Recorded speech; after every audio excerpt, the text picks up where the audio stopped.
এই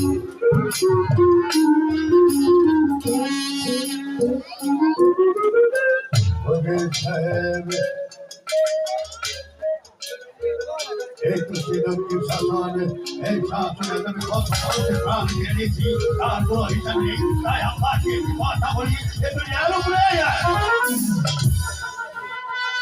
আপনি কাউকে দেখতে হয়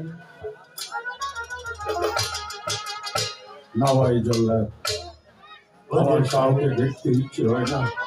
তবে মৃত্যুর পূর্বে আমার মা রূপনের সঙ্গে আমার একটিবার সাক্ষাৎ হলো না। মা মানে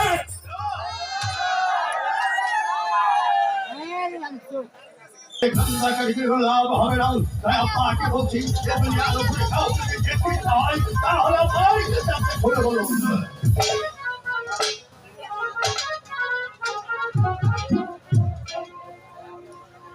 আমি যদি ইচ্ছে করতাম তোমাদের বাচ্চার বিরুদ্ধে আমি ষড়যন্ত্র করতে পারতাম, কিন্তু আমি তা করিনি। আমি প্রস্তুত হয়ে নিচ্ছি ভাই জলাদ, তোমার কর্তব্য কাজ তুমি সিদ্ধি হিসেবে ফেলো।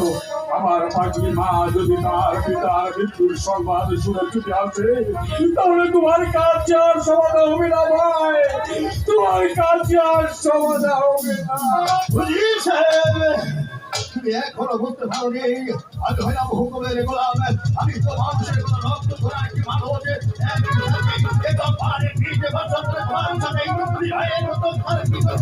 তাই তোমাকে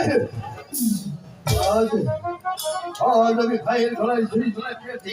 হে ভগবান, হে খোদা তাআলা, তুমি আমাকে অতি সম্মান করো তাই আমি হুজুর সাহেবকে অজ্ঞা করতে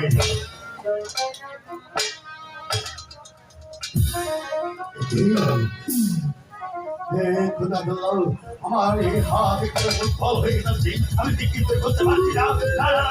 আমি যদি সব হয়ে পড়ি তাহলে আমার ঘর ঠান্ডা নেই। আমি তাই হুজুর সাহেবকে দুনিয়া থেকে চিরবিদায় করতে পারি।